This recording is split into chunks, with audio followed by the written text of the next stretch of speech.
The 2025 elections are now less than a month away, and we have three big races on the ballot: Virginia governor, New Jersey governor, and New York City mayor.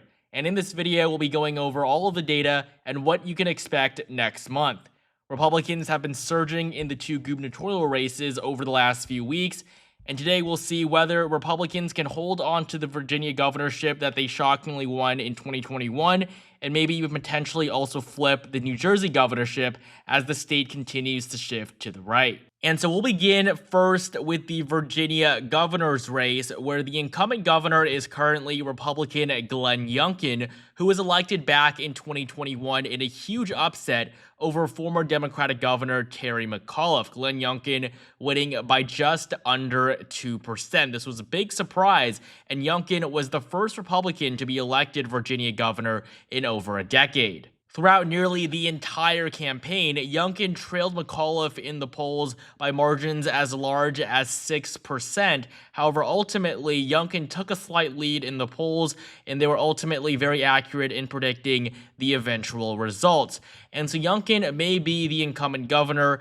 but the Virginia Constitution does not allow its governors to run for a second consecutive term, which means that after just one term, Youngkin will already be term limited. And so this has set up a matchup between Democrat Abigail Spanberger and Republican Winsome Earl Sears. Spanberger is a former member of Congress who left Congress earlier this year to focus on running for the governorship. Meanwhile, Republicans have nominated Earl Sears, who is the current lieutenant governor of Virginia, also elected alongside Glenn Youngkin in 2021. And so looking at the data right now, Democrats do hold a 6-point lead. However, this is just half of the 11-point lead that they had earlier this year. As recently as August, Earl Sears is surging in the polls, and the margin is decreasing with every new poll being released. The most recent poll conducted by the Trafalgar Group has Spanberger ahead by just 3%. And so coming back to what we saw 4 years ago, Glenn Youngkin was behind throughout the entirety of the campaign and slowly made up ground. That is what Winsome Earl Sears is currently doing. And Youngkin didn't actually take the lead until literally the final week of the campaign. And so we could potentially see that happen again as the margin is steadily decreasing. We have a few weeks left to go, and this race is nowhere near finished. And another issue potentially for Democrats is the fact that Kamala Harris's performance in the state was pretty poor. Joe Biden won Virginia by a double-digit margin in 2020. Fast forward 4 years, Kamala Harris defeats Trump here by less than 6. And so the state is not as liberal as it was even just a few years ago, giving Republicans an opportunity to hold on. Spanberger is also being attacked for her continued support for Jay Jones, the Democratic candidate for Attorney General in Virginia, where in private text he discussed the hypothetical killing of a Republican lawmaker, and that has made him very unpopular in the state, where he is now on track to lose his race for Attorney General, and that could have implications in the gubernatorial election if Spanberger continues to endorse Jones. And looking at the polling data, we are seeing the numbers tick up for Winsome Sears as a result of this scandal.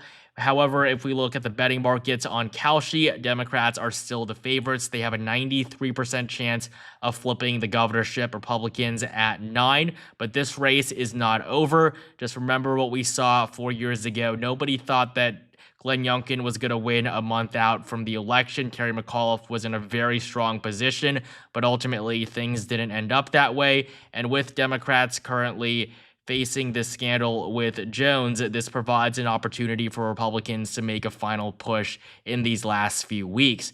And so based on the data right now, Democrats are ever so slightly ahead. And so I am going to place Virginia into the lean Democratic category, but this race, like I said, is certainly not over and one to watch in the next 3 weeks. And so now getting to the other gubernatorial election, what's surprising is that this one is actually even closer than the one in Virginia, even though New Jersey is generally seen as the more liberal state of the two.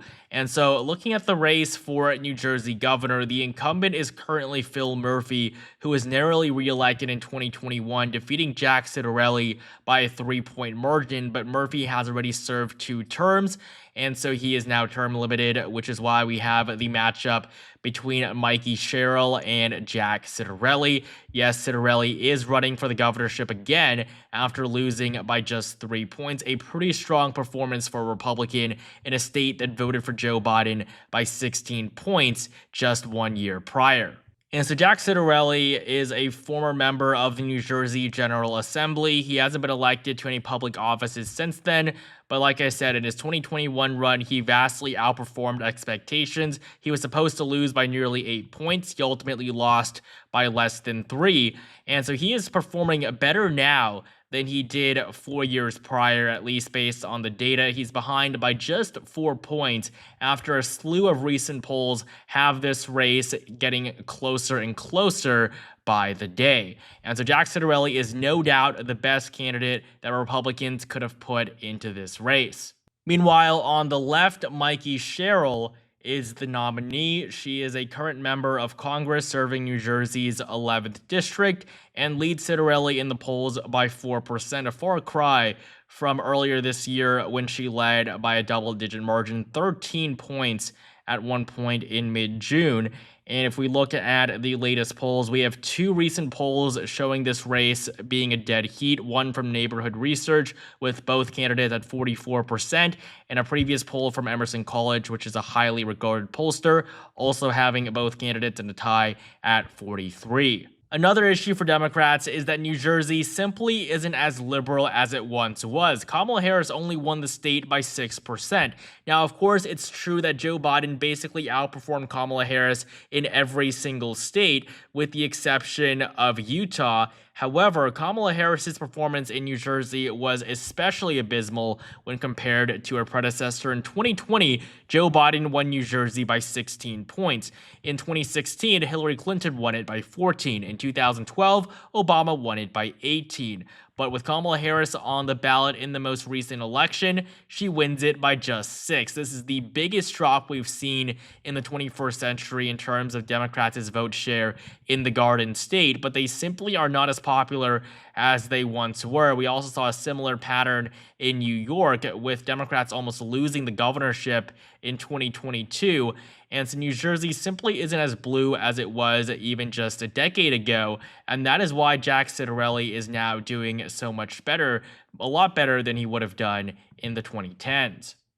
The betting markets also show Republicans surging. They were at just a 13% chance of winning a month ago. Now their odds have risen to 23%, and that is very significant. Having a 1 in 4 chance, basically, of flipping a governorship in a blue state is a pretty big deal. 1 in 4 is not unlikely at all.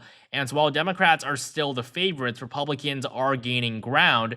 And when we look at the polling data, Jack Ciattarelli is doing better this year than he was 4 years ago against Phil Murphy. So Republicans have a lot to be happy about. Ultimately, this race is going to go down to the wire. But for now, given the data that we have, Democrats are still marginally ahead. And so I will place New Jersey into the tilt blue category, but this is certainly a state that can flip, and we'll take a look at how the race develops in its final few weeks, as there's no doubt Ciattarelli has a very strong and realistic chance of taking the governorship. And now we've finally gotten to the race for New York City mayor. This is probably the most exciting of the 3. The current incumbent is Eric Adams, who was elected as the Democratic candidate in 2021. He defeated Curtis Sliwa with 67% of the vote. However, a lot has changed in just the last 4 years. Eric Adams has become incredibly unpopular. He was basically not able to win the Democratic primary. That's why he dropped out of the race for that. He then decided to run as an independent. He polled at a peak of 14% throughout the year. And just a few weeks ago, he announced that he would be dropping out of the race. So now it's a 3-way race between Democratic candidate Zoran Mamdani, Republican candidate Curtis Sliwa, and independent candidate Andrew Cuomo. Mamdani is a current assemblyman serving in the New York State Assembly for the 36th District. He defeated Andrew Cuomo in the primary a few months ago with 44% of the vote in the first round and 56% in the second. Of course, New York uses ranked choice voting in its primaries, but not in the general election, which we'll talk about in a bit more detail in just a few minutes. He defeated Andrew Cuomo, the former governor of New York, for literally a decade. He served from 2011 to 2021, where he resigned in disgrace after many women came out with allegations of sexual harassment coming from the governor. And so that is why Kathy Hochul is the current governor of New York. She is not very popular either. And so these are the two big candidates in the race. If we look at the polling for the primary, it was actually very surprising. Cuomo was supposed to win by a double-digit margin based on all the data, but ultimately Mamdani came out on top by 13 points in the final round. It was a big surprise, and a lot of people thought that that would basically be the end of Cuomo's political career, but he decided to get back up and run as an independent, and so that's why we have this third-way race, with, of course, the third candidate being Curtis Sliwa. He is a perennial candidate. He basically runs for something in New York every single time. Because of how liberal the city is, he doesn't have too much of a chance, but his numbers are going to rise slightly now that Adams is out of the race. He is currently polling at 13.4%. Meanwhile, Cuomo and Mamdani take up the remaining support, with Mamdani at 45, Cuomo at 28, according to the polling average. If we look at the two most recent polls here, both from very reputable pollsters, Quinnipiac has Mamdani leading by 13. Fox News has him leading by 18. And so ultimately, Mamdani is going to win around 45% of the vote, Cuomo around 30, and Sliwa around 15. And so in the primary, we had ranked choice voting, but in the general election, that is not a thing. And so if we did have ranked choice voting, things would look a lot better for Cuomo, as all of the Curtis Sliwa voters are going to vote for Cuomo. They're not going to rank Mamdani over to the former governor, but given that there's no ranked choice voting requirement, all Mamdani needs is a plurality. If he gets to 45%, maybe even 40%, he will have enough to actually win. The betting markets also reflect this bullishness for Mamdani. He has an 86% chance of being elected the city's next mayor. Andrew Cuomo at just 13. Eric Adams, of course, at 1. And the odds for Sliwa are also incredibly low. It's basically a race between Mamdani and Cuomo. And a lot of people want Curtis Sliwa to drop out. However, that is unlikely. He is not a Democrat. He is not going to work with the Democrats. He is still a Republican. And he's been on TV quite a bit. It's already very late. Him dropping out would not make much of a difference at all at this point, as his name will still remain on the ballot. And so there's a 16% chance, based on the odds on Kalshi, that Curtis Sliwa will drop out. Andrew Cuomo at just 4%. And so basically, we're probably not going to see any big changes, anyone dropping out of the race. It's basically the three candidates of Mamdani, Cuomo, and Sliwa. They've been at it for the last 6 months, and not too much has really changed. It's probably going to be a Zoran Mamdani win, which could be seen as a win for Republicans, as he is known for his very left-leaning policies that Republicans could attack going into the midterms. And so I'm not going to make a final prediction right now, but I do currently expect Mamdani to win. It'll probably be around a 10 to 15 point margin. We'll know pretty early on in the night that he'll be elected the next mayor of New York City. Meanwhile, with the two governor races, Republicans managed a surprising flip in Virginia 4 years ago. They will probably lose it to Spanberger, but they have a very good chance at taking New Jersey this time with Jack Ciattarelli. And so all three of these races will be very exciting to watch and track over the next few weeks. And we'll give you guys a final update around a week before the election, which will be held on November 4th, 2025. Thank you guys so much for watching. Make sure you like this video down below if you enjoyed it, and comment down below, do you think Republicans can actually flip New Jersey and hold on to Virginia? And do you think Andrew Cuomo will be able to defeat Mamdani in New York? Thank you guys again for watching, and make sure you subscribe for more content just like this leading up to the 2025 elections and the 2026 midterms.